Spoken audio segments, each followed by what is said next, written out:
Muy bien. Boa tarde a todas e a todos. Grazas por acompañarnos esta tarde, aínda que sexa de forma telemática e dende as vosas casas. Neste primeiro encontro do ciclo de conferencias Diálogos desde a periferia, que titulamos O mundo após a COVID-19. Un ciclo que se organiza desde a Fundación Galiza Sempre e no que queremos, no que temos a vontade pois, de achegar referencias do ámbito internacional, da esquerda, do soberanismo e do movimento emancipatorio a Galiza e a realidade galega. Eu xa adianto, antes de nada, tamén xa vos adianto que o próximo encontro deste ciclo será o martes que ven, martes 2 de xuño, e contaremos con Catarina Martins, voceira deputada do Bloco de Esquerdas de Portugal.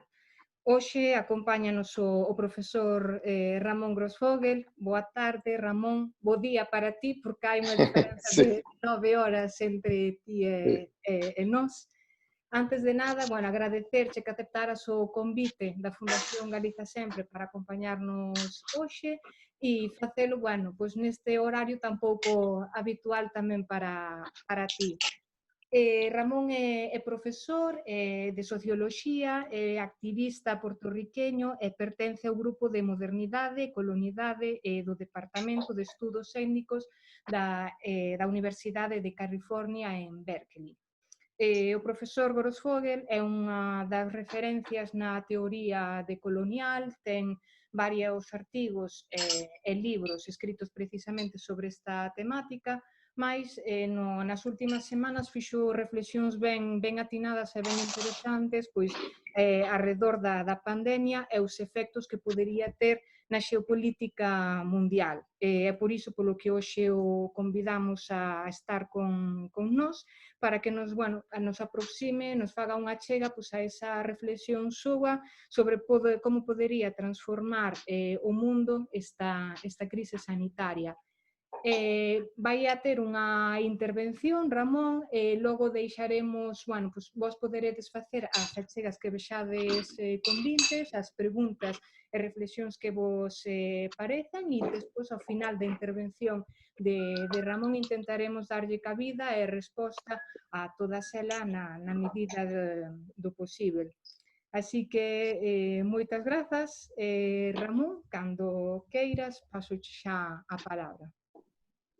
Muchas gracias, Lucía, por la invitación. Muchas gracias al BNG también por la invitación y la oportunidad de estar aquí con ustedes y en este espacio del pueblo galego. Yo lo que quería era más bien compartir con ustedes algunas reflexiones que vengo haciendo sobre el tema de la crisis que vamos a verla. No es que estas crisis que voy a hablar las provoque o las crea el coronavirus, sino que las provoca el coronavirus. Es una cosa diferente. Son crisis que ya vienen cocinándose desde hace ya un buen rato, vienen hirviéndose y que lo que hace el coronavirus es acelerar estas crisis. Yo hablo de 4 temporalidades.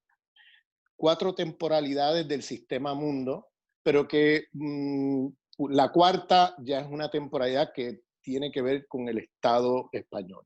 Pero voy a empezar con 3 que son ya del sistema mundo. La primera es la temporalidad de la crisis terminal del neoliberalismo. Es decir, el ciclo que comienza en 1973 con el golpe de Estado de Pinochet, a Allende, y que comienzan a hacer el laboratorio neoliberal, un laboratorio que fue dirigido por la dictadura de Pinochet en conjunto con la Escuela de Economistas de Chicago, Milton Friedman y los otros que son los ideólogos del neoliberalismo en el mundo. Ese laboratorio comienza con Pinochet, pero luego se globaliza cuando tenemos el golpe de Estado en Argentina, de Videla, y tenemos el economista del golpe de Estado, Martínez de O, que implementa las mismas políticas. Tenemos a Margaret Thatcher en el 76, que es el mismo año del golpe de Estado de Argentina, haciendo las mismas políticas en Inglaterra. luego tenemos a Reagan en el 80 con las políticas neoliberales, y luego tenemos finalmente la globalización de estas políticas cuando se adoptan como política del Fondo Monetario Internacional y el Banco Mundial, que son políticas de recorte draconiano, de recortes presupuestarios, de austericidio, en todo lo que tiene que ver con servicios sociales, beneficios, bienestar de los pueblos. Es decir, recortes en los presupuestos de Estado y recanalización de ese dinero hacia, hacia el gran capital. Es decir, transferencia de recursos del Estado al gran capital. Lo que hacen es privatizar todo lo que pueden, es decir, privatizar todas las industrias estatales, privatizar los servicios públicos. De esto tiene que ver el neoliberalismo. Tiene que ver con recortes presupuestarios brutales y canalización de toda la política pública en la privatización y en la ganancia del gran capital, sobre todo el capital financiero.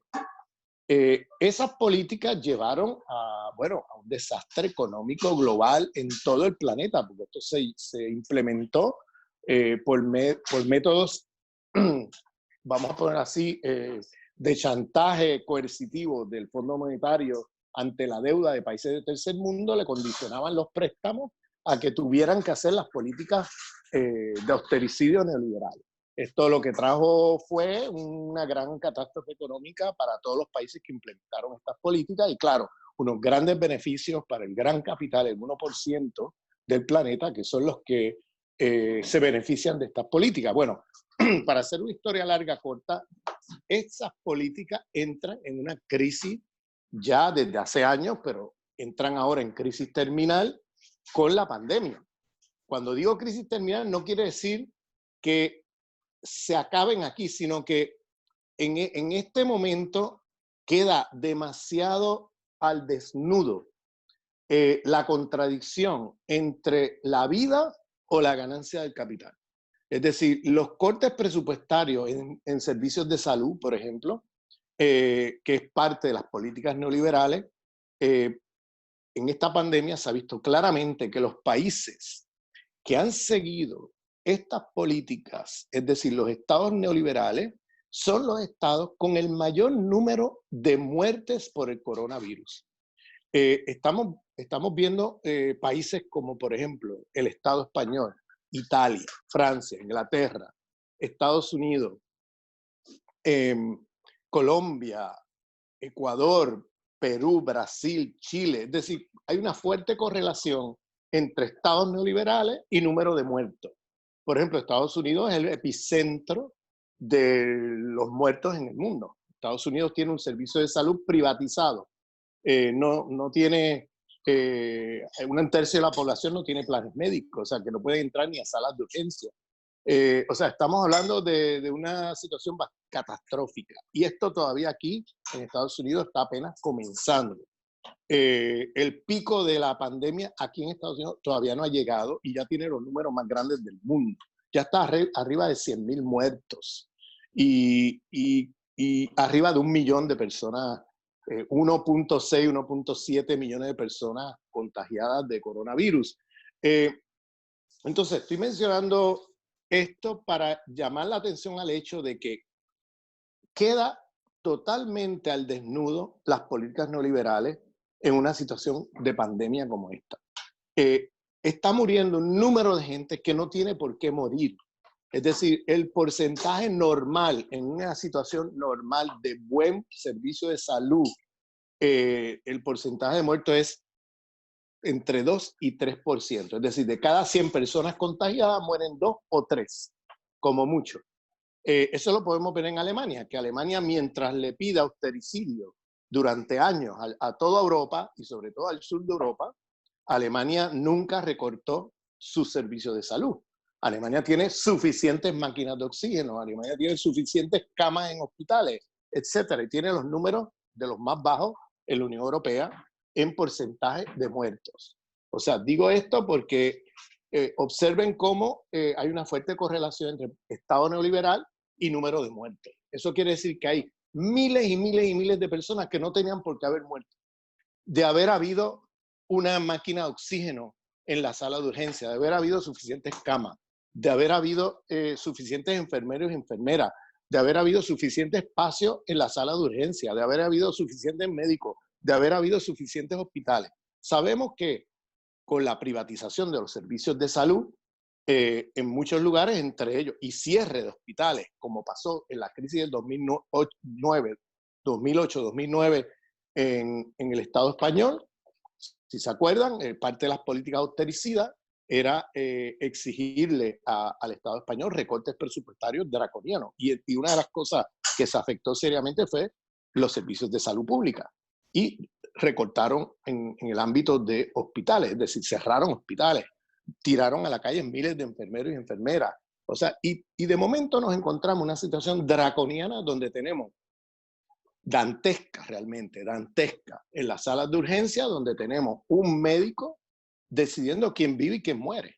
O sea, es decir, una situación totalmente insólita, donde se colapsan los servicios de salud. Es decir, se han colapsado los servicios de salud. Por eso ha muerto un número de personas arriba de la norma de 3%. Es decir, estamos viendo países como el Estado español, Italia, Inglaterra, Estados Unidos, Brasil, Chile, todos estos estados neoliberales donde tú ves que muere 7, 8, 10%, en algunos 15% de las personas. Es decir, todo ese número que va arriba del 3%, esos son personas que no tenían por qué haber muerto. Esa gente son un resultado, es decir, son muertos por el virus del neoliberalismo, no por el COVID-19. Es decir, es el virus del neoliberalismo lo que los ha matado. Entonces, el neoliberalismo mata. Eso es lo que queda evidenciado. Como ideología entra en crisis terminal, como política pública en una situación como esta no sirve, no funciona, y cualquier Estado que de ahora en adelante esté con políticas austericidas queda al desnudo a los ojos de los pueblos como un Estado suicida, como un Estado que está llevando a su población a la muerte, porque no va a estar preparado ante ni esta pandemia ni una futura pandemia. Es decir, estamos en una situación donde el neoliberalismo ahora, como proyecto en el mundo, ha perdido legitimidad en el planeta Tierra. Los países que no han seguido estas políticas, un país como por ejemplo Cuba o Venezuela, que son países totalmente críticos del neoliberalismo, bueno, están dando ejemplo al mundo. Fíjate el número de muertos, fíjate el número de personas contagiadas. Tienen muchos menos números. Por ejemplo, Venezuela tiene los números más bajos, si no el más bajo en toda América Latina. Cuba tiene médicos para atender a su población y para exportar al mundo. Cuba tiene el único medicamento que es un producto de farmacéutica cubana, que se llama el interferón alfa 2E, que se ha probado efectivo frente al coronavirus. Ese medicamento ellos lo enviaron inmediatamente a China en la crisis de enero, febrero del coronavirus. China lo está produciendo a nivel masivo ahora, y países, por ejemplo, como Venezuela y otros países donde se aceptan fármacos chino-cubanos, pues están beneficiándose de esto.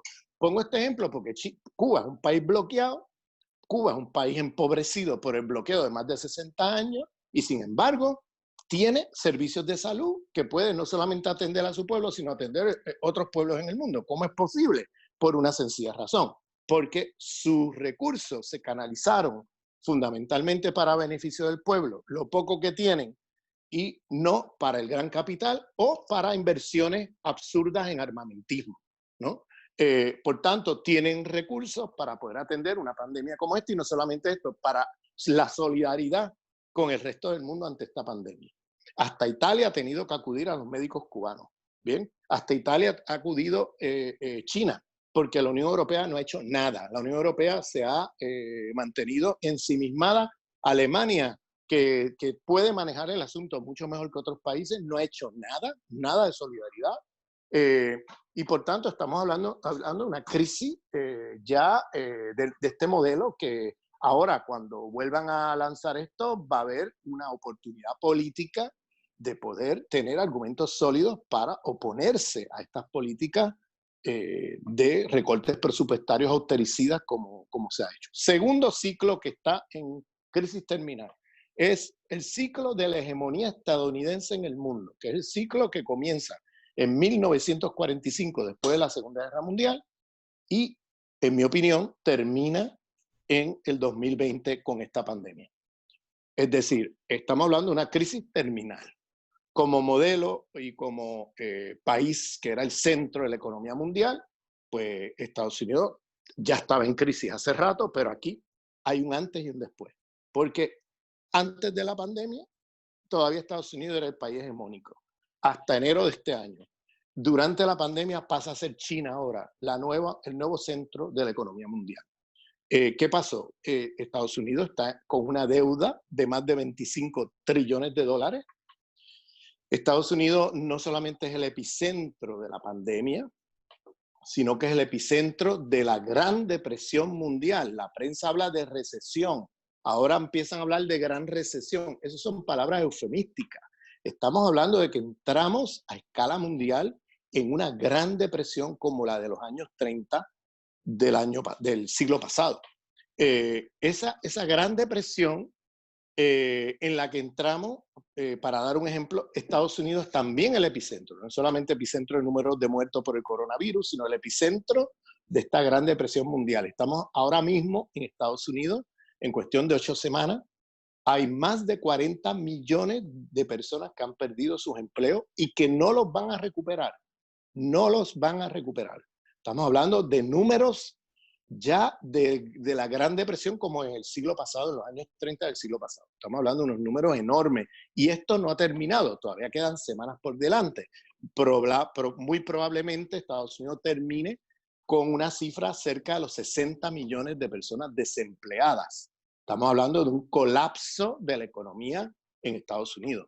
Estados Unidos lleva años en una huida hacia adelante, endeudándose para ponerle parchos a la crisis de presupuesto del Estado federal, la crisis de la balanza de comercio mundial, la crisis de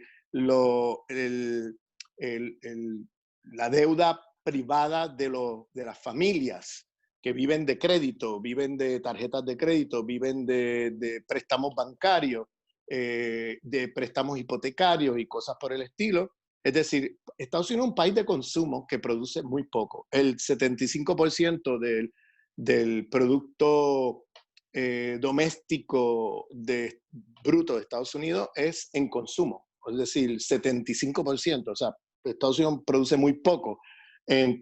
Por tanto, esto era una cosa que venía ya desde hace rato, que en algún momento la olla de presión iba a explotar, porque no puede ser que un país que esté endeudándose para consumir sin producir nada y aumentando su deuda poco a poco, hasta que ahora, por ejemplo, el Estado Federal Americano está arriba de 25 trillones con la letra T de dólares en deuda. Estamos hablando de una cifra astronómica. O sea, y que alguien la va a tener que pagar. Y mucho de ese dinero son transferencias que hizo el Estado americano a el complejo militar industrial durante todas esas guerras que han estado metidos en los últimos 30 años, y transferencias a Wall Street cada vez que venía una situación de crash en los mercados. Por ejemplo, en el del 2008-2009 transfirieron una cantidad de trillones de dólares a Wall Street, más de 3 trillones. Ahora en esta duda han pasado como 4 trillones a Wall Street, es decir, salvando al capital financiero del desastre. O sea, la misma gente que produce esta crisis, que es el capital financiero especulativo de Wall Street, son los mismos que a la hora de la banca, ¿no? La banca internacional, las compañías transnacionales, todo el capital financiero alrededor de eso, pues que son los que producen este tipo de crisis, son los mismos que luego los estados imperiales vienen y los salvan. Entonces, esa deuda queda como una deuda del Estado, no una deuda de esas corporaciones.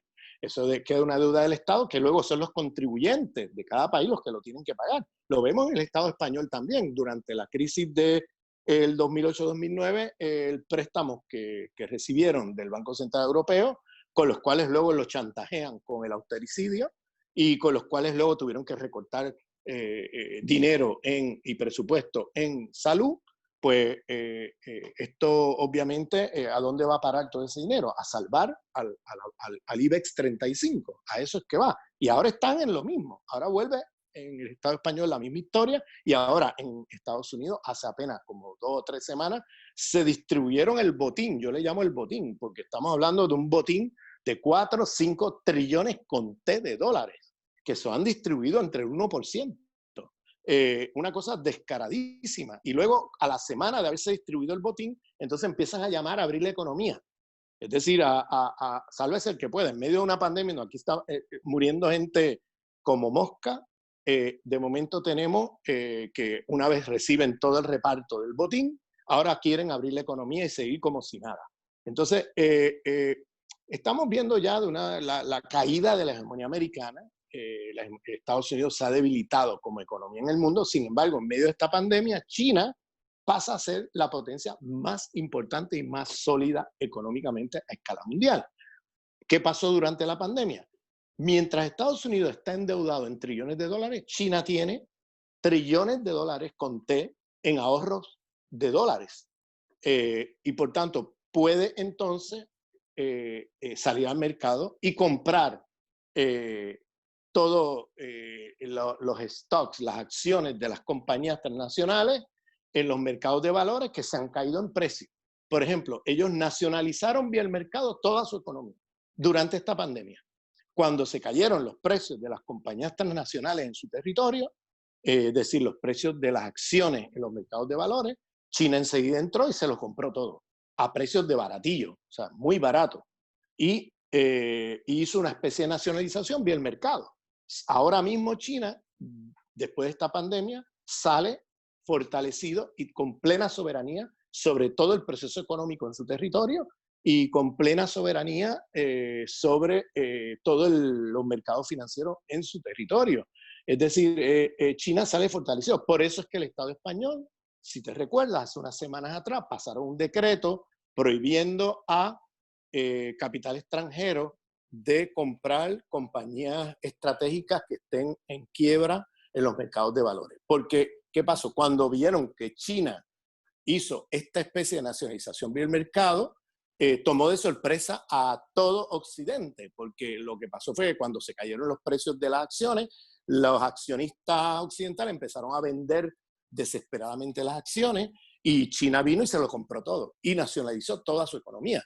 Y tenían miedo que con la capacidad de ahorros en dólares que tiene fueran a hacer lo mismo a escala mundial. Y por eso pasaron decretos en varios países, incluyendo el Estado español, por miedo a que venga China y se compre todo.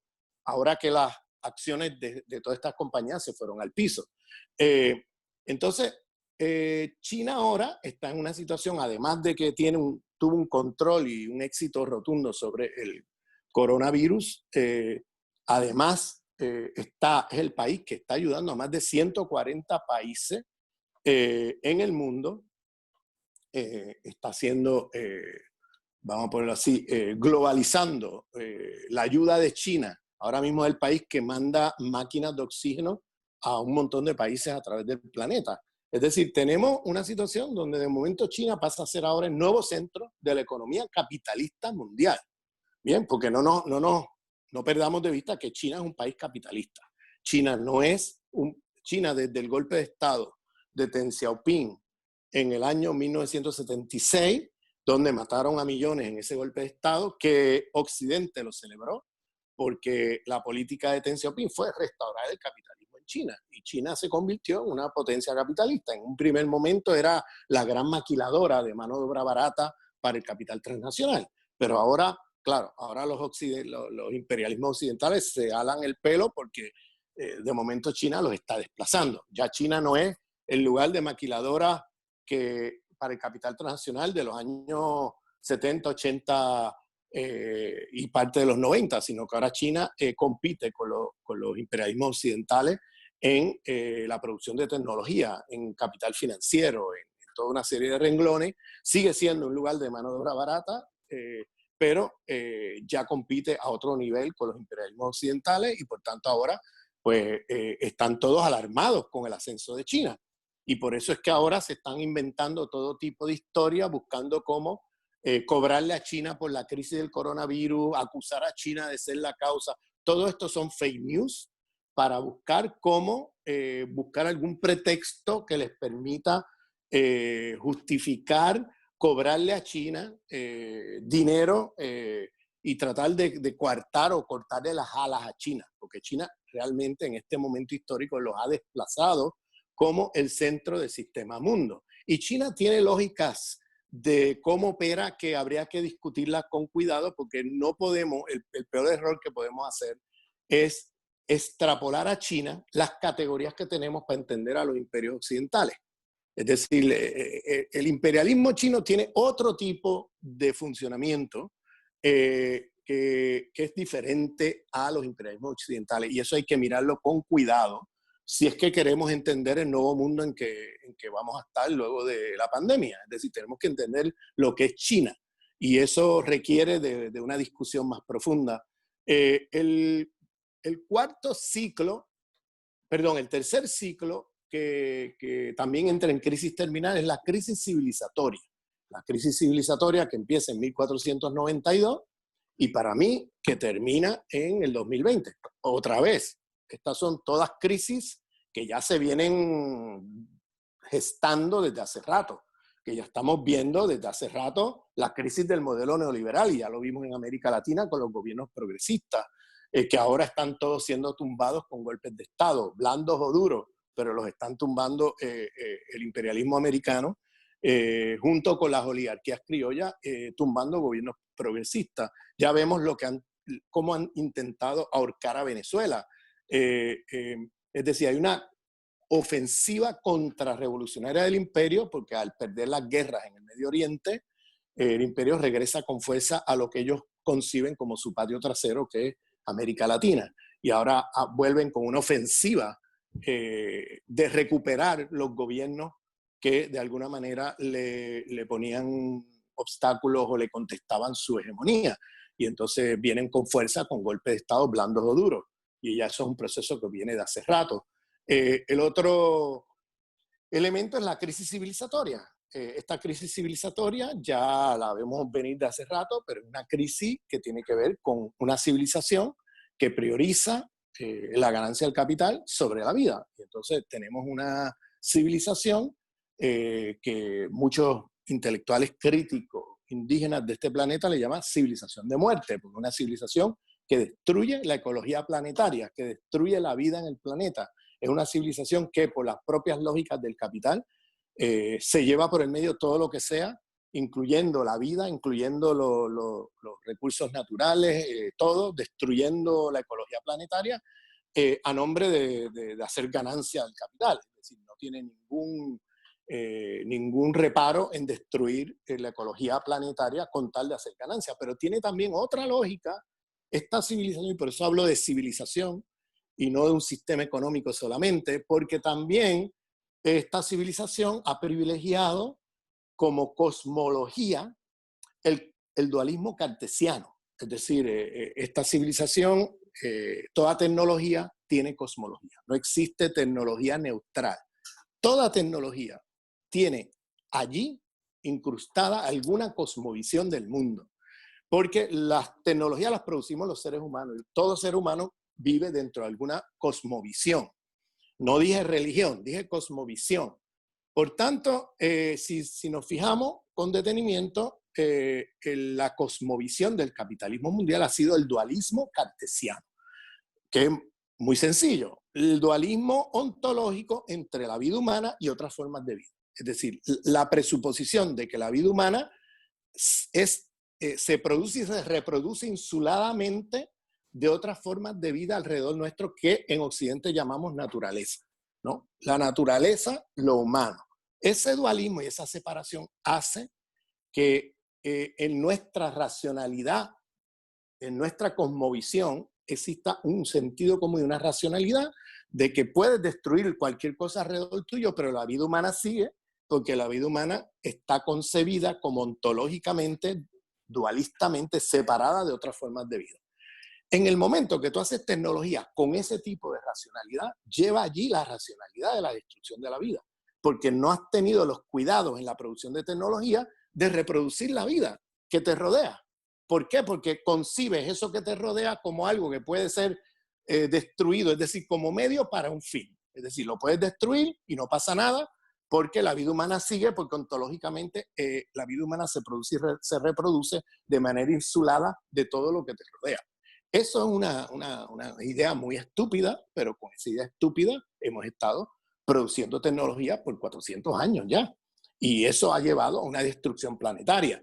¿Qué pasa? Cuando miramos las civilizaciones previas, es decir, la expansión colonial europea destruyó todas las otras civilizaciones que existían en el planeta Tierra, pero cuando miramos esas civilizaciones que fueron destruidas, todas esas civilizaciones antes de que esta civilización se hiciera planetaria, destruyendo a todas las otras, esas civilizaciones todas tenían algo en común, a pesar de todas las críticas, a pesar de todos los defectos que pudieran tener y que pudiéramos estar aquí horas discutiendo, tenían algo en común que era muy interesante, y es que ninguna tenía o ninguna organizaba o producía tecnología a base de una cosmovisión dualista. Todas tenían allí cosmovisiones holísticas, es decir, cuando miras las civilizaciones indígenas en las Américas, estaba el concepto de Pachamama. Cuando miras en África, el concepto de Ubuntu. Cuando miras en las civilizaciones islámicas, cuando existían en el pasado, ¿no? Siglos atrás, usaban el concepto de Tawhid. Estos son, a pesar de las diferencias de cosmovisiones, tenían algo en común. Es la idea de la diversidad dentro de la unicidad. Eran ideas que no eran dualistas, eran holísticas. Es decir, todos y todas las formas de vida estamos aquí dentro de un cosmos y es parte de la misma creación, llámele Dios, llámele naturaleza, como le quieras llamar, pero es parte de la misma creación, que coexistimos estas formas de vida dentro de un cosmos. No, esas formas de vida alrededor nuestro no forman ontológicamente entidades separadas de la vida humana, sino que somos parte de la vida. Es decir, los humanos vivimos y dependemos de otras formas de vida alrededor nuestro. Y si destruimos todo lo que tenemos alrededor nuestro, nos destruimos a nosotros. Es una cosa de sentido común. No tienes que tener un doctorado en cosmología de Ubuntu o de Pachamama o de Tawhid para saber esa idea. Es que las cosmovisiones van formateando, van produciendo un sentido común que es con el cual los seres humanos vivimos. Y en esas otras civilizaciones el sentido común no era dualista, era holístico. Por tanto, cada vez que producían tecnología, tenían allí la racionalidad de la reproducción de la vida. Es decir, tenían los cuidados de velar de que no estuvieran destruyendo la vida alrededor porque sabían que se destruían ellos mismos, tan sencillo como eso. Ninguna tuvo la estupidez de organizar las tecnologías, la producción de tecnología a base de cosmologías dualistas. Por tanto, estamos hablando de una civilización que llevamos 400 años de destrucción de la vida por el afán de ganancia del capital y por producir tecnología con cosmología dualista cartesiana. Entonces, eso llega ahora con esta pandemia también a una crisis terminal. ¿Por qué? Porque esta pandemia está mandando un claro mensaje, un virus microscópico, ¿no? La naturaleza nos ha enviado aquí un virus microscópico que nosotros podemos ahora hacer una lectura de eso y podemos, de manera hermenéutica, como interpretación, decir, mira, la naturaleza nos está mandando un aviso. O paramos este ciclo civilizatorio de destrucción de la vida, o la naturaleza se encargará de nosotros, de extinguirnos a nosotros. Es decir, hay que escuchar lo que la naturaleza nos está diciendo. Hay que interpretar el mensaje. El mensaje es, mira, te estoy mandando esta cosita microscópica para ver si cambia. Si no cambia, te voy a mandar otras cosas. En otras palabras, imagínate tú si algo como el ébola, ¿no? El ébola virus, que está siendo contenido en África gracias a que los africanos han logrado contener esa epidemia en su región y no se ha hecho pandemia. Pero imagínate si el ébola se hiciera pandemia. La tasa de muerte del ébola es por cada 100 contagiados, 50, 60 mueren. O sea, es una tasa enorme. Si eso se hiciera pandémico, estamos hablando que la mitad de la humanidad desaparece en cuestión de semanas. Y lo mismo puede venir otra cosa peor. En otras palabras, el aviso está allí. El aviso nos está llamando a que, y se ha hecho también, se ha desvelado, se ha hecho ahora transparente la crisis civilizatoria de que no podemos seguir con lo mismo. Fíjate cómo en cuestión de semanas de parálisis económica estamos viendo cómo la capacidad de la naturaleza de regenerarse. Estamos viendo lugares donde no se veía el cielo, que de momento aparece el cielo azul. Estamos viendo lugares donde el mar estaba totalmente oscurecido, no se veía el fondo del mar, que ahora el agua está transparente. Estamos viendo cómo en cuestión de semanas de paralización de la economía mundial, de momento tenemos una situación de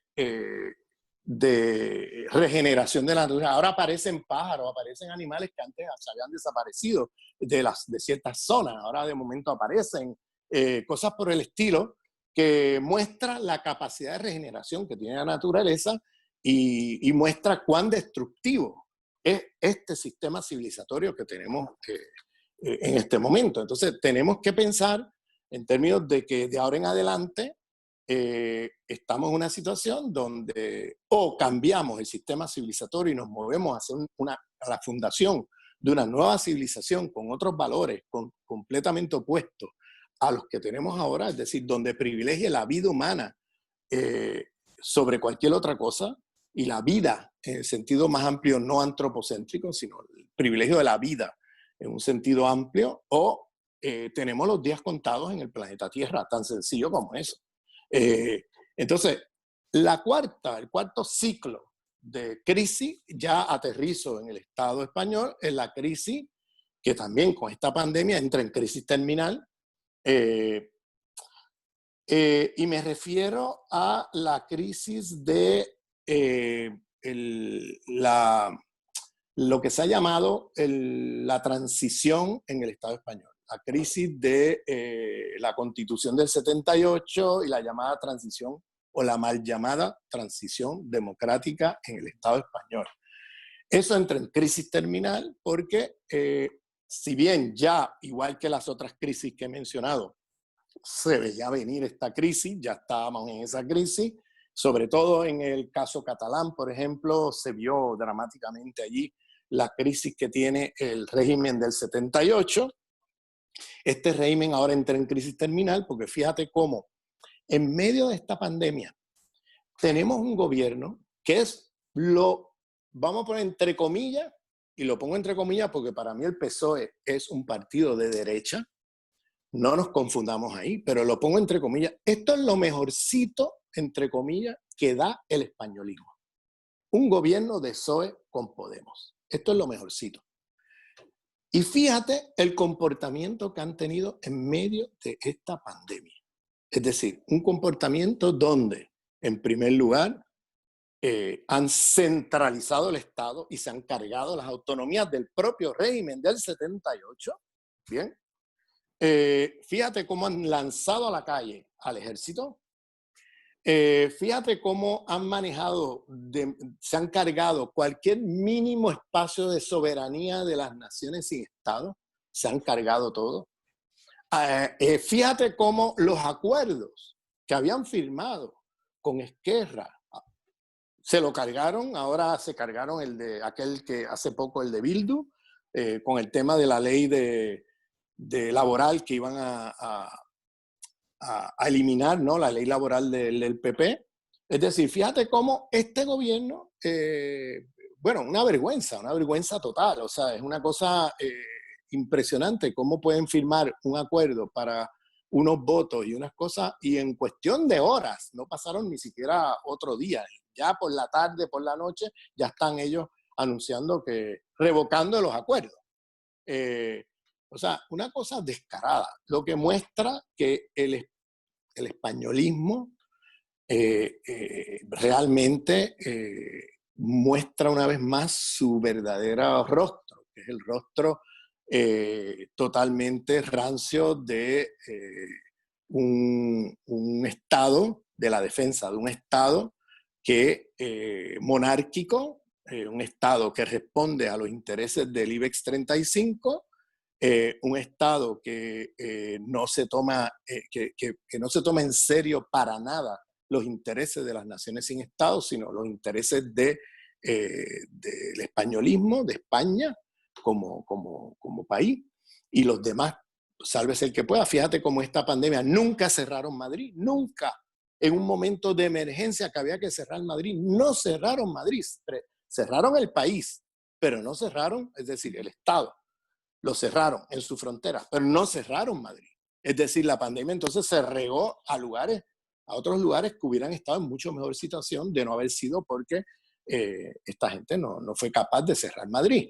Es decir, hay ejemplo tras ejemplo con esta pandemia de cómo el españolismo está en crisis terminal, cómo el españolismo no salva vidas, sino que provoca la muerte de los pueblos y de las naciones sin Estado, cómo el españolismo es parte del problema y parte de la solución, cómo el Estado español no da más, lo único que puede dar es más represión, más IBEX 35, más austericidio, y eso es lo que viene en los próximos meses.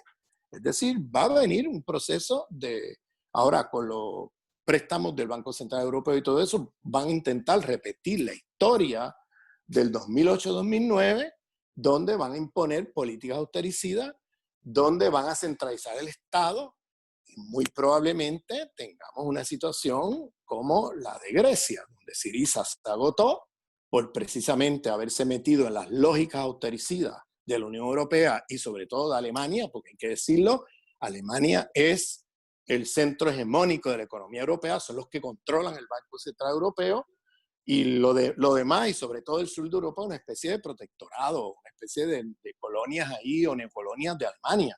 Y la soberanía, el espacio soberano que tiene un Estado como el Estado español frente a Alemania es muy pobre, muy limitado. Y lo que hacen es realmente subordinarse a las políticas austericidas de Alemania y sálvese el que pueda. Esa es la lógica. Y eso es lo que viene. Entonces, este cuadro que estoy dibujando aquí, de todas estas crisis que de momento confluyen, porque son ciclos que tienen sus propias dinámicas, ¿no? Pero están imbricadas, son ciclos imbricados. El ciclo del neoliberalismo, el ciclo de la hegemonía estadounidense, el ciclo de la civilizatoria, el ciclo del régimen del 78, son ciclos imbricados, pero con sus propias espacios autónomos uno de otro, pero de momento todo confluye con esta pandemia y le vemos ahora las caretas, las máscaras se han caído. La máscara del neoliberalismo se cayó. Queda muy evidente a los ojos de los pueblos cómo eso es una manera de gestionar del capitalismo salvaje que lleva a la muerte de la humanidad. Estamos viendo, se cayó la careta de la hegemonía estadounidense. La hegemonía estadounidense es la hegemonía del gran capital y sálvese el que pueda. Y claro, la hegemonía estadounidense cae y ahora viene un nuevo ciclo hegemónico que ahora comienza con China, del capitalismo mundial, no de otro sistema, estamos todavía allí. Y se cae la careta del sistema civilizatorio que le llamaban progreso, moderno y todo esto, que nos está llevando a la muerte de la humanidad, pero además no se sabe qué otras especies se irán con la humanidad al cementerio. Entonces es una civilización de muerte. Y estamos viendo que la careta del régimen del 78, es decir, esa máscara de ser democrático, de ser una transición que dejó el franquismo atrás y todo eso, estamos viendo la careta franquista, la verdadera cara de ese régimen es el franquismo o el nuevo franquismo. Y vemos cómo la centralización del Estado, cargarse los pocos espacios de control que tienen las naciones sin Estado, cargarse los intereses de los trabajadores, favorecer de manera descarada a las empresas del IBEX 35, lo vemos ahora clarísimo en esta crisis, cuando tienes un gobierno de su pseudoizquierda, de supuestamente izquierda, haciendo lo que está haciendo, que está haciendo las mismas políticas de toda la vida del régimen del 78. Entonces, eso es lo más que pare el españolismo ya no nos imaginemos qué viene después de eso. Ya si con un regreso del PP o una coalición Vox-PP o Ciudadanos, o sea, ya vemos que eso no da para más. Y esto pone entonces, esto es un momento de oportunidad. Las crisis siempre son momentos de oportunidad. Es un momento de oportunidad para el soberanismo en el Estado español. Los procesos soberanistas de izquierda en el Estado español tienen una gran oportunidad porque ante este acontecimiento de la pandemia y estas 4 crisis terminales, se abre la posibilidad de poder hacer proyectos y de impulsar proyectos con apoyo popular, donde se conjugue la demanda soberanista con demandas de izquierda. Es decir, los soberanismos de izquierda tienen ahora una oportunidad enorme de echar las luchas hacia adelante como nunca antes en mucho tiempo, ¿bien? En muchas décadas. Y por eso lo llamo un momento de oportunidad y no un momento de, qué terrible. No, no, es terrible lo que está pasando, porque esto ya estaba pasando. Lo que pasa es que con la pandemia nos pone, las máscaras se caen y le vemos el verdadero rostro a todos estos fenómenos. Y claro, para el soberanismo, creo yo, de izquierda, no de derecha, de izquierda, tiene ahora mismo la cancha ampliamente abierta para patear la pelota de una manera mucho más contundente que antes. Pois moitas grazas, Ramón, por achegarnos esta ampla reflexión. Hai unha serie de preguntas que fui facendo a xente que está, as persoas que nos están vendo, entón eu vou intentar trasladarchas así, tal e como nos las enviaron, que sí, vamos a intentar darlle así, bueno, resposta da forma máis áxil e simple que sexamos capaces, vale? A ver, aquí achegannos, bueno, coméntanos que os acontecimentos recentes confirman ou apuntan cara a un mundo que se reorienta, na liña do que apuntaba Gunder Frank, no libro dese título. Haberá realmente un xiro xeopolítico de calado co ascenso de China e novas alianzas? E aproveito xa porque hai outra persoa que fai, bueno, podo enlazar un pouco a outra pregunta que pregunta, bueno, se pode haber un cambio de percepción social ao respecto do papel de determinados estados como China no marco das relacións internacionais e na necesidade de contrapesos. Sí, yo creo que hay que entender lo que es China. Bien, yo tengo por ahí en internet, para los que estén interesados, unos seminarios o charlas que he dado sobre el fenómeno de China ahora, durante esta pandemia, que me parece que es importante entenderlo, porque yo creo que abre posibilidades, ¿bien? En ciertos ámbitos, en otros no. Vamos a ver, China, en términos del sistema capitalista, es continuidad. Es decir, China no representa una ruptura con el sistema capitalista mundial. China ha restaurado el capitalismo desde los años 70, luego de la muerte de Mao, y desde entonces China es una potencia capitalista y ahora es tan potencia capitalista que ha desplazado a todas las otras potencias capitalistas, al punto que es hoy el centro de la economía capitalista mundial. China, en términos de lo que hablábamos de la crisis civilizatoria, es parte del problema y no parte de la solución, porque China ha imitado las lógicas de producción tecnológica de Occidente, es decir, las lógicas de dualismo cartesiano, y tienes una situación con China de contaminación ambiental brutal, de destrucción ecológica brutal. Es decir, China en ese sentido es una continuidad de las lógicas de la modernidad occidental, porque recordemos, la civilización china fue destruida en la guerra del opio del siglo XIX y de ahí en adelante China entró como en un primer momento una periferia de Occidente y ahora ha seguido dentro de este sistema civilizatorio planetario de la modernidad occidental capitalista y hasta el día de hoy que ha logrado desplazar a los imperios occidentales como nuevo centro hegemónico de la economía mundial capitalista. Entonces, en ese sentido, China es parte del problema y no parte de la solución. En otros ámbitos, en la manera como China se relaciona con el resto del mundo, pues estamos hablando de una situación completamente diferente a cómo los imperios occidentales han operado. O sea, China no tiene un proyecto universalista. Si te recuerdas, los imperialismos occidentales van, superexplotan los países, los saquean, luego los dejan endeudados y además se meten en a qué Dios tú les rezas, qué lengua tienes que hablar, qué epistemología vas a privilegiar, cómo te vas a vestir. Es decir, Occidente tiene un proyecto universalista de imponer por persuasión o por la fuerza un modelo civilizatorio, un modelo universalista de cómo te tienes que comportar, qué tienes que pensar, a qué Dios le tienes que rezar, qué políticas tienes que implementar en tu país, etcétera, etcétera. China no tiene proyecto universalista. China no se mete en a qué Dios tú les rezas, a ellos no les importa a qué Dios tú les rezas, qué lengua tú hablas, que ellos no se meten ahí. ¿Bien? O qué políticas tú estás haciendo dentro de tu país. Ellos tienen un respeto mucho más grande que cualquier imperialismo occidental a la soberanía de los pueblos. ¿Bien? Un respeto a la soberanía. Ellos no se meten ahí. Ellos no van por el mundo con armas, imponiéndose bases militares. Eso, los chinos no operan de esa manera. Tenemos que entender cómo opera China. China viene y va a un país del tercer mundo y le ofrece esta noche miles de millones de dólares por la exportación del producto que han acordado con ese país de los próximos 10 años. Y da el dinero sin intereses, es decir, te adelanta miles de millones de dólares sin intereses.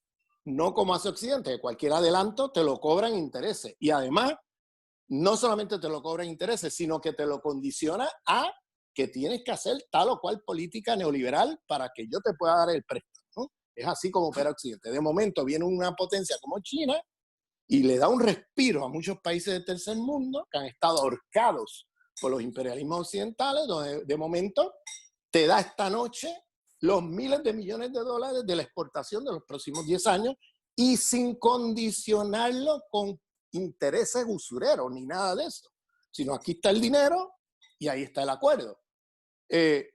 Por otro lado, eso, claro, da un respiro frente a lo que han sido los imperialismos occidentales enorme para muchos países en el mundo.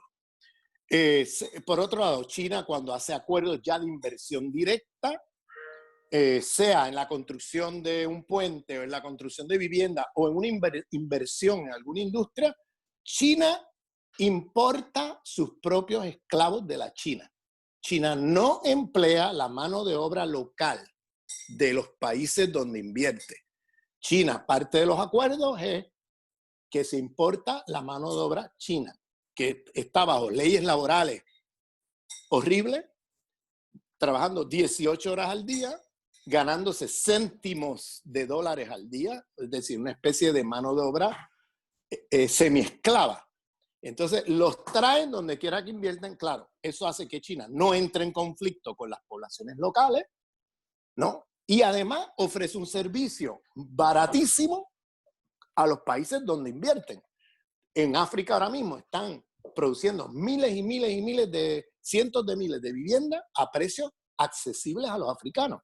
¿Cómo? Bueno, con mano de obra esclava de la China. En otras palabras, las lógicas de Occidente, por tener racismo institucional, ¿no?, de pensarse como razas superiores y los demás las razas inferiores, ese racismo institucional hacía que Occidente hundiera a los otros países y pueblos del mundo que los consideraba y los considera todavía al día de hoy razas inferiores para beneficiar su propia raza, elevar su propia raza.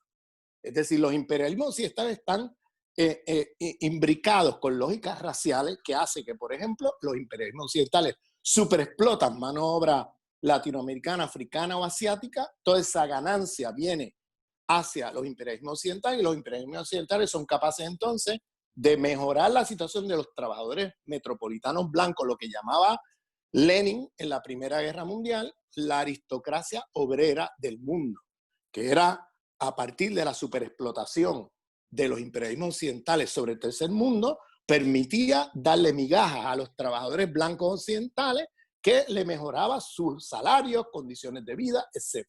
Y era una clase obrera privilegiada, totalmente enchufada con el sistema imperialista mundial y que se veía totalmente identificado con el nacionalismo chauvinista, imperialista, racista de sus estados y sus países.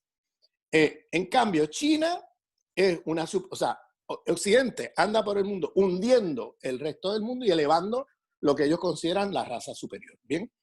En cambio, China no tiene esa lógica estructural, racista estructural, me refiero, no estoy hablando de racismo de prejuicio o de racismo, o el racismo de estereotipo, estoy hablando estructural.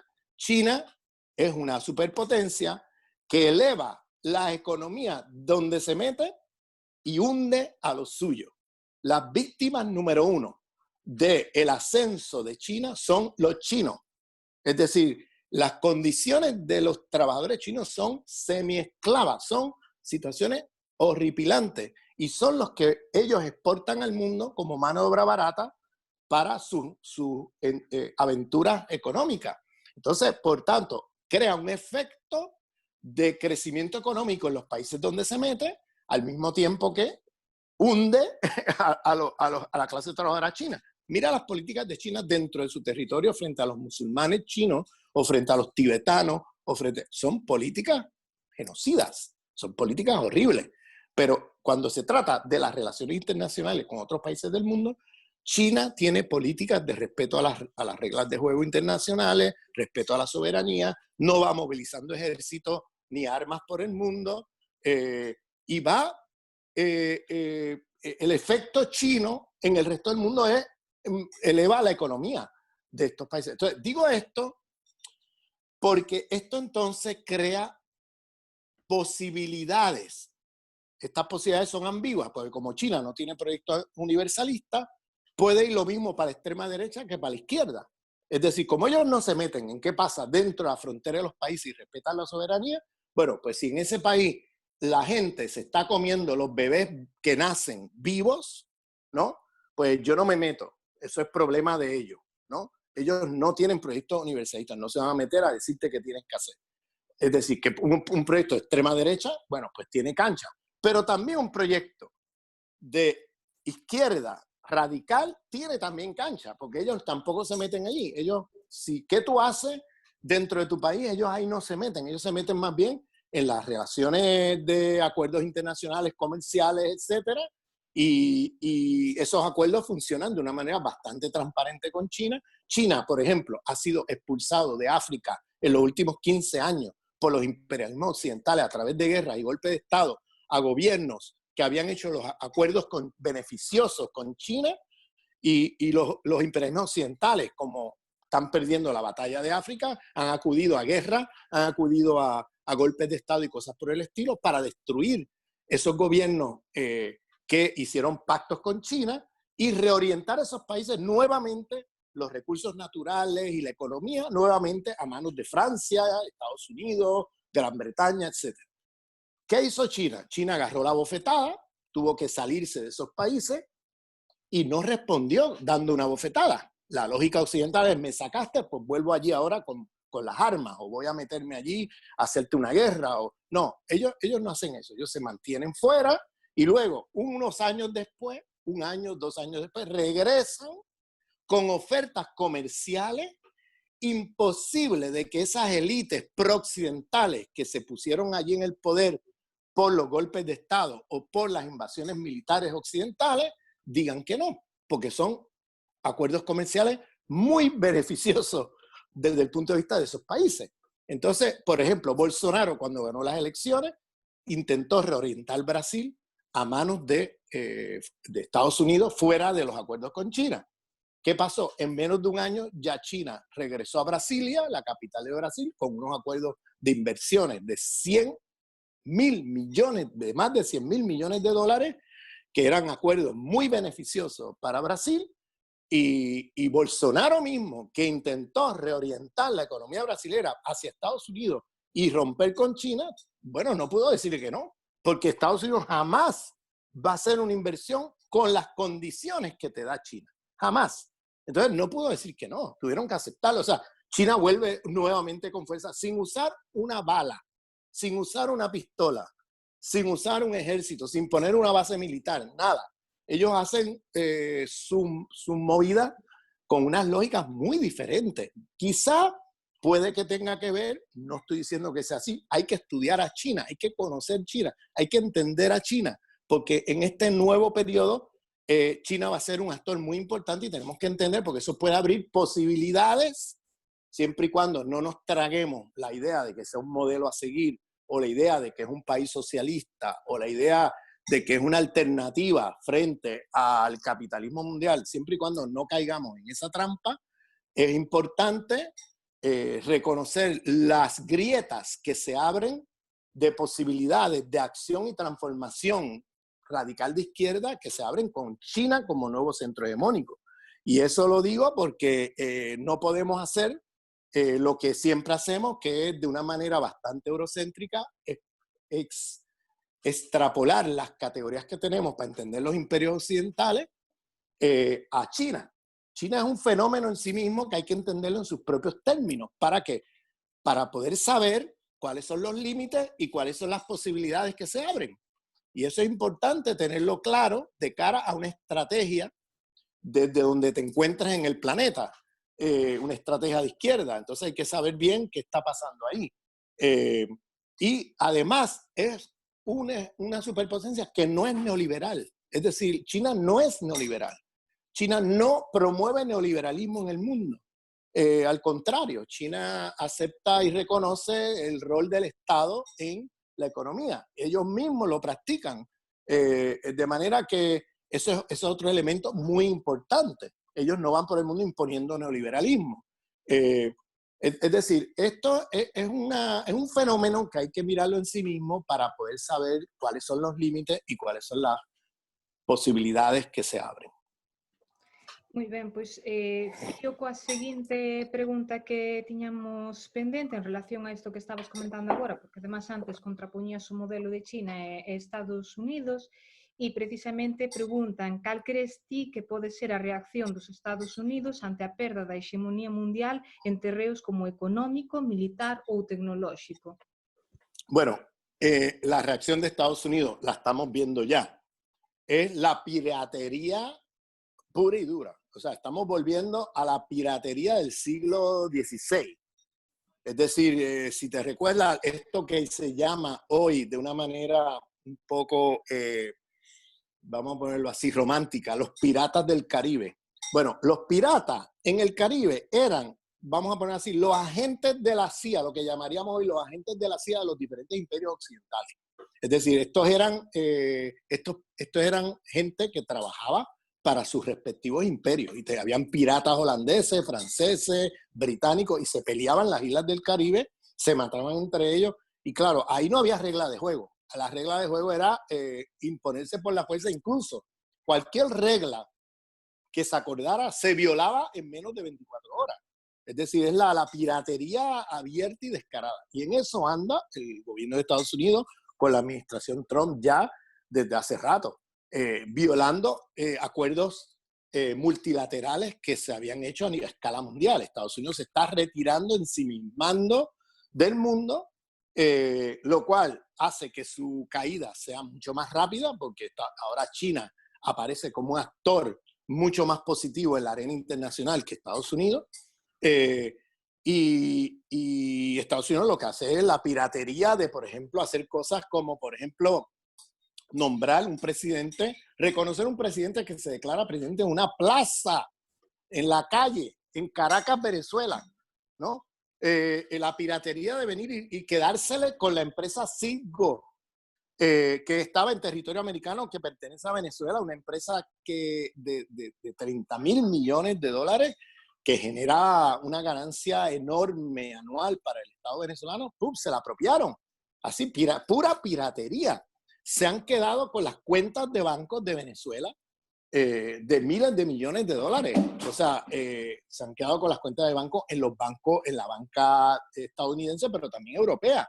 Es decir, estamos hablando de el pillaje, la piratería. Ahora con China están también haciendo piratería, chantaje, violación de las reglas de juego. O sea, ellos están violando las propias reglas de juego de la institucionalidad internacional que la hegemonía estadounidense puso allí a partir de 1945. Como ahora no le funciona, pues ahora están violándola descaradamente. Entonces estamos hablando de un imperio en decadencia, que yo siempre digo, esto no es un tigre de papel, como decía Mao Zedong.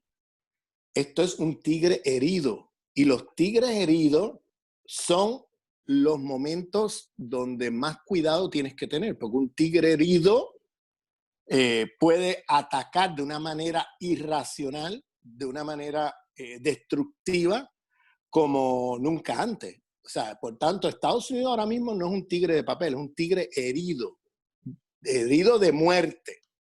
Y eso hay que tener cuidado porque eso puede tener unas reacciones, como por ejemplo en el plano económico la piratería, pero en el plano militar podemos tener una situación de catástrofe destructiva mundial inesperada, que de momento puedan pasar situaciones que puedan poner en peligro la humanidad, porque recordemos que Estados Unidos es el país militarmente, el país más poderoso del mundo militarmente, y tiene toda la capacidad.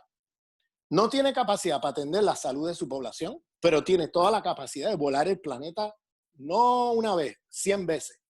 Es decir, tienen la capacidad militar de volar el planeta 100 veces, pero no tienen capacidad de atender la salud de su población.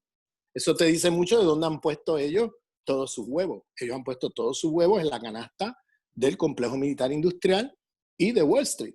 Y por eso es que tienen una capacidad militar enorme que ahora no les sirve para nada para atender la salud de su población.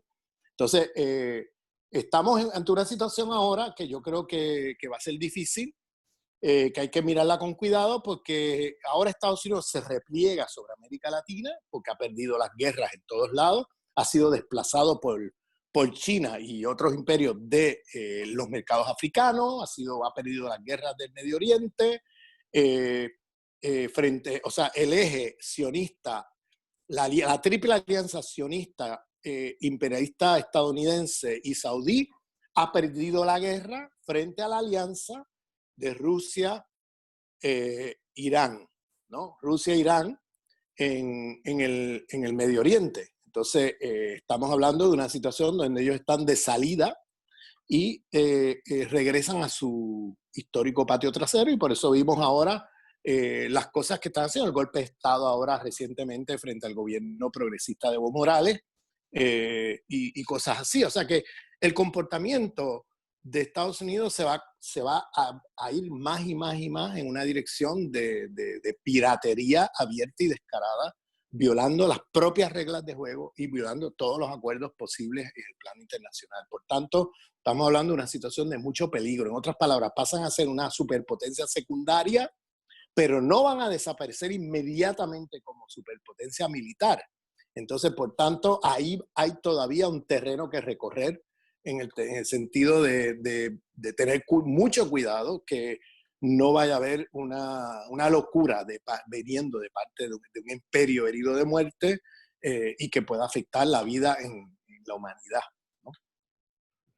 Moi ben, a outra que nos achegan é en relación á chamada internacional progresista, que se aproveitou esta situación para obter unha importante repercusión. Fíxose pública ahora fai uns días, pese que o proxecto levaba xa cando menos en mente, bueno, desde hai 4 anos en preparación.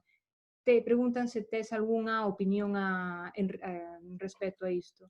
Mira, esta internacional progresista que acaba de crearse, yo tengo muchas dudas y me explico. Yo no tengo ningún problema en hacer frentes amplios de unidad de la izquierda siempre y cuando identificamos sobre qué problemas tenemos una lucha común, ¿no? Hay que identificar los problemas o las demandas que estamos haciendo y alrededor de esas demandas unir a todos los sectores más amplios posibles frente a esa demanda. O sea, yo no tengo problema en las políticas unitarias.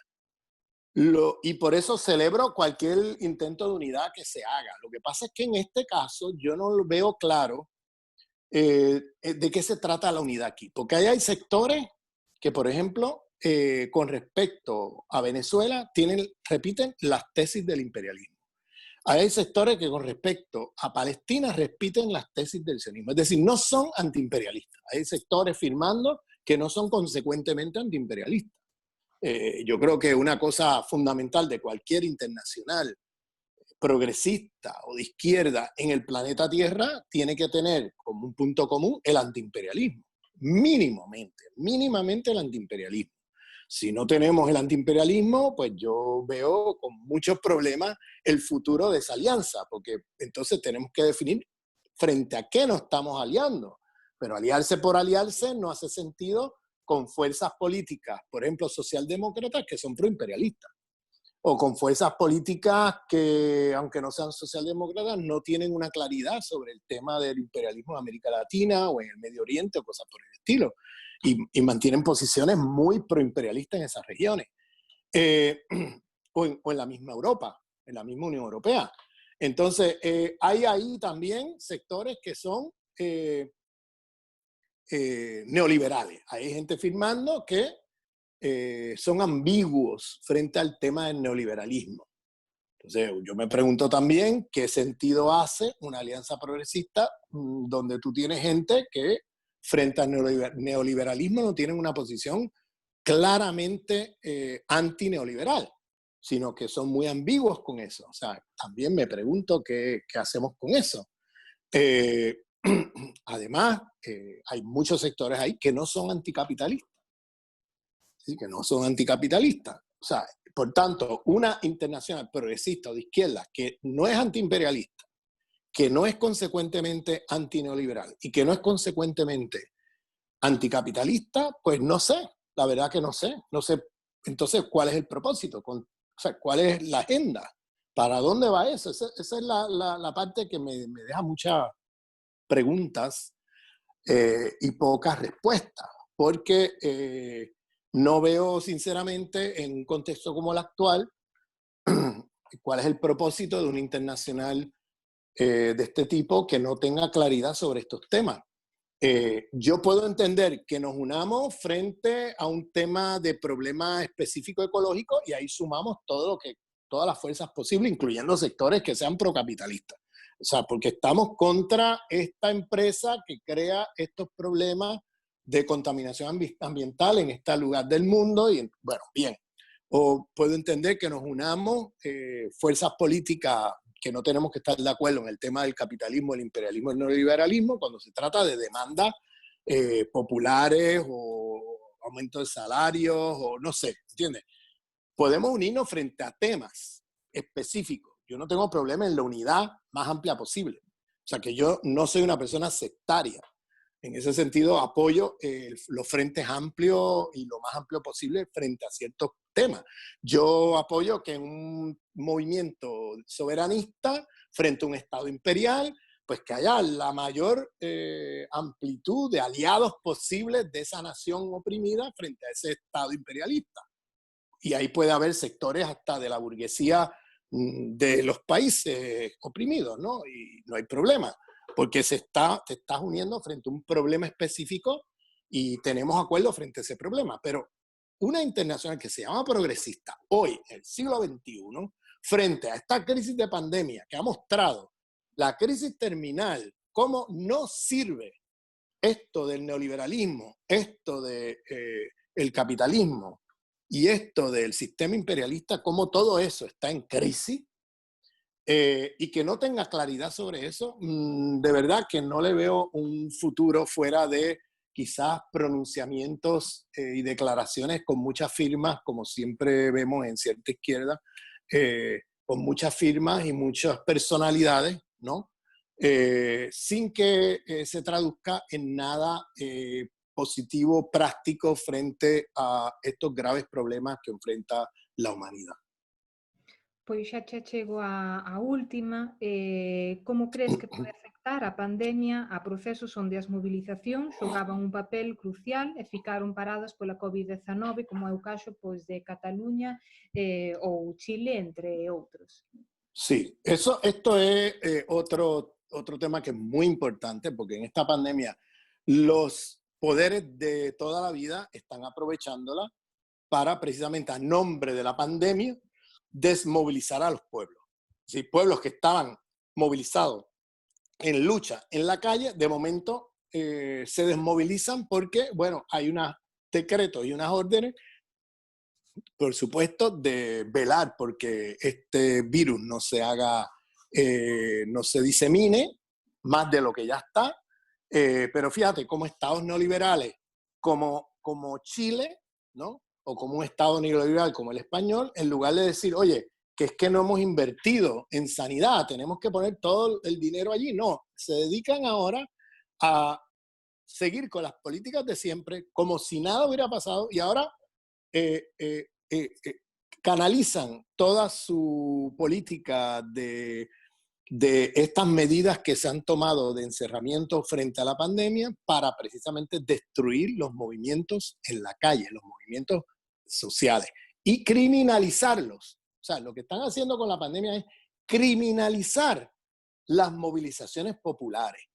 Yo entiendo que en un momento de crisis así haya que pasar por un periodo de encerramiento, eso yo lo entiendo, pero una cosa es periodo de encerramiento, otra cosa es reprimir movimientos sociales, como está pasando en Chile. Por ejemplo, han habido movilizaciones donde la gente se ha puesto máscara, mantienen distancia unos de otros, han seguido las reglas del coronavirus y se han movilizado y los han reprimido, pero como nunca antes. O sea, están usando ahora la pandemia para criminalizar los movimientos sociales. Y lo mismo en Cataluña. Ahora, yo creo que todos estos movimientos vuelven con fuerza. Yo no creo que ahora, post pandemia, estas cosas van a desaparecer. Al contrario, yo creo que a escala mundial vamos a ver movilizaciones por todas partes, porque estamos entrando en un periodo de gran depresión mundial que va a afectar el planeta entero y vamos a ver en los próximos años grandes movilizaciones, incluyendo en lugares donde no nos imaginábamos. Y aquí lo que hay que tener cuidado y atención es el ascenso del fascismo. Quiero decir, en momentos como este, el fascismo, yo le llamo los bomberos del capitalismo, porque en momentos como este los fascismos aparecen para salvar al capitalismo de sus propios fuegos. Los mismos fuegos que generan, aparecen entonces los fascistas en esos momentos con discursos racistas para decir el problema no es el sistema, el problema no es el capital financiero, y así canalizar el descontento de las clases trabajadoras blancas metropolitanas contra el migrante que tiene de vecino, contra las minorías racializadas, y canalizar ese descontento no contra el sistema, no contra el capital financiero, no contra los estados neoliberales, sino contra obreros que están en peor condición que ellos, ¿no? Usando discursos racistas. Y por eso hay que prestar atención a esto, porque estamos viendo en Europa ahora mismo algo que pasó en los años 30 del siglo pasado, en medio de una situación de crisis como la que hemos visto en los últimos años y ahora acrecentándose una crisis depresiva, el ascenso de los fascismos en todo el territorio europeo. Y cuidado, cuidado, que esto puede tener consecuencias nefastas. Lo mismo en Estados Unidos. Trump es un líder fascista de extrema derecha. O sea, no nos equivoquemos. Y el discurso racista de un Trump canalizado en un momento de crisis le es muy útil al capitalismo, porque le apaga el fuego al movilizar a las clases trabajadoras blancas occidentales descontentas. En lugar de canalizarlas contra el capital, los canaliza hacia un obrero que está en peor situación que tú, como un obrero racializado, inferiorizado racialmente, o un obrero migrante, etc. Y eso es una distracción que ponen los fascismos allí para salvar el capitalismo, no nos equivoquemos. Y en ese proceso a veces se apropian de cosas de la izquierda, ¿no? Y usan un lenguaje pseudo-socialista en ciertos momentos para atraer precisamente esa clase obrera de su lado, pero luego movilizarlos no contra el capital, sino contra, en los años 30, judíos, gitanos, etcétera, y ahora frente a los musulmanes, los latinos, los esto y lo otro. Y entonces, cuidado, es un momento que puede ir para un lado o para el otro, y todo depende de nuestra acción política en este momento histórico. Es un momento de oportunidad, pero a su vez es un momento también de muchos peligros.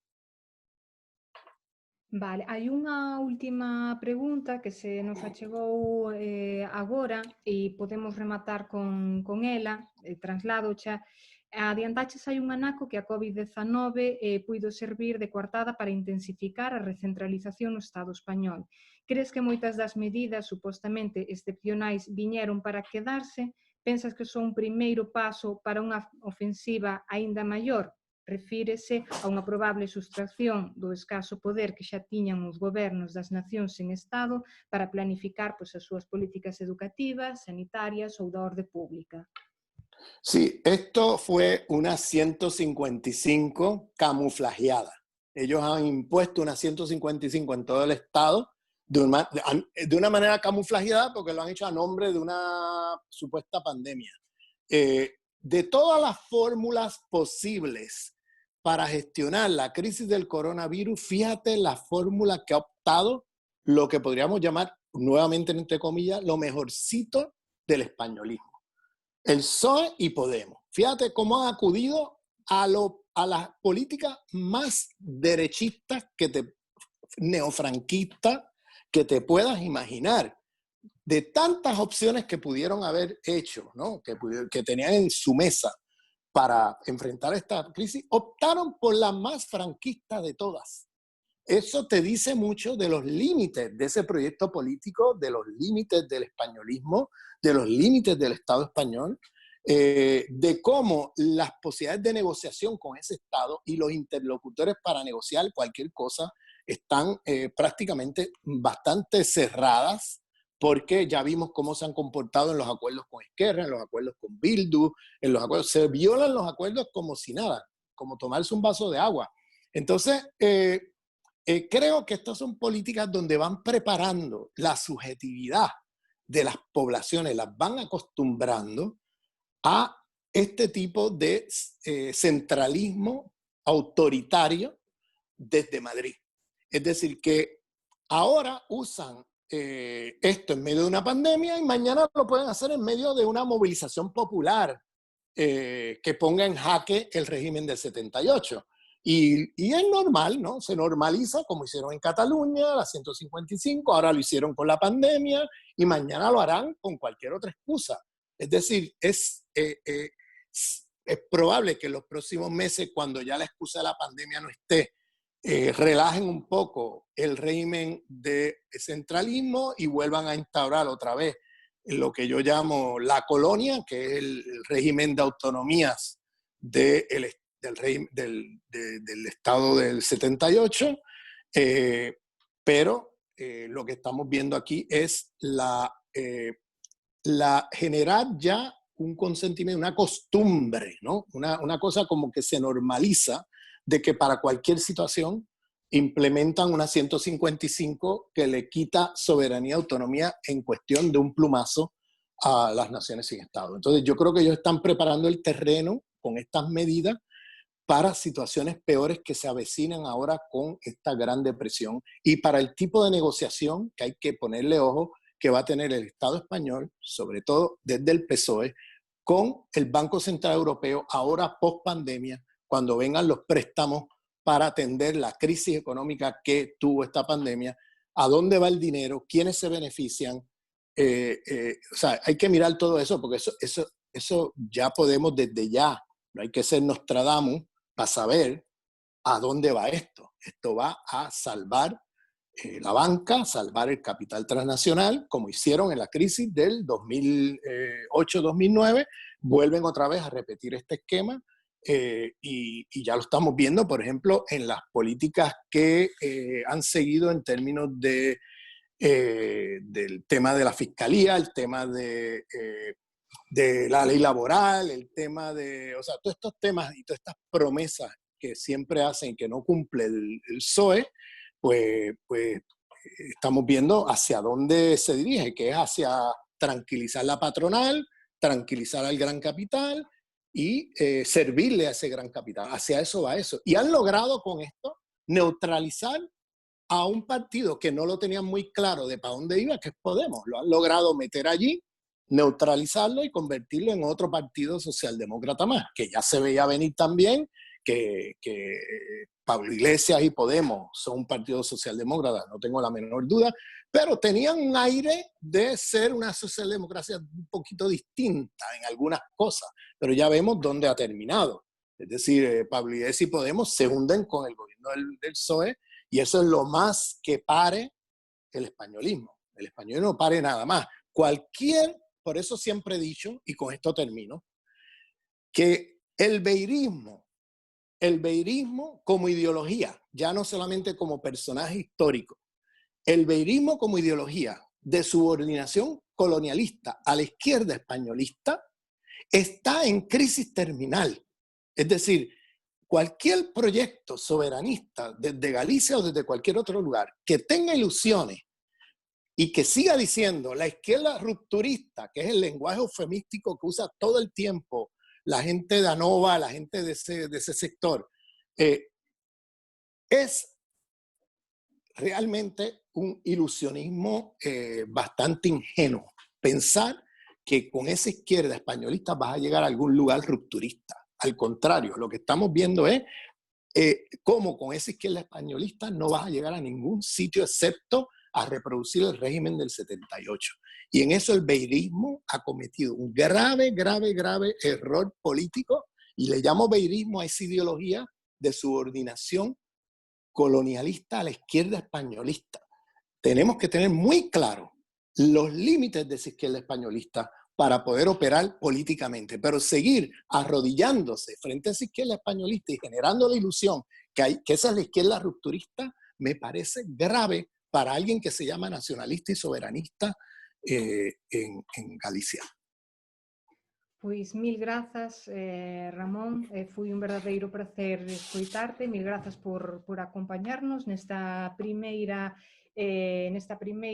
encontro do ciclo de diálogos desde a periferia. Lembro-vos que a semana que ven pois verémonos de novo o martes con Catarina Martins. Grazas a todas e a todos e grazas unha vez máis a ti, Ramón. Gracias por la invitación.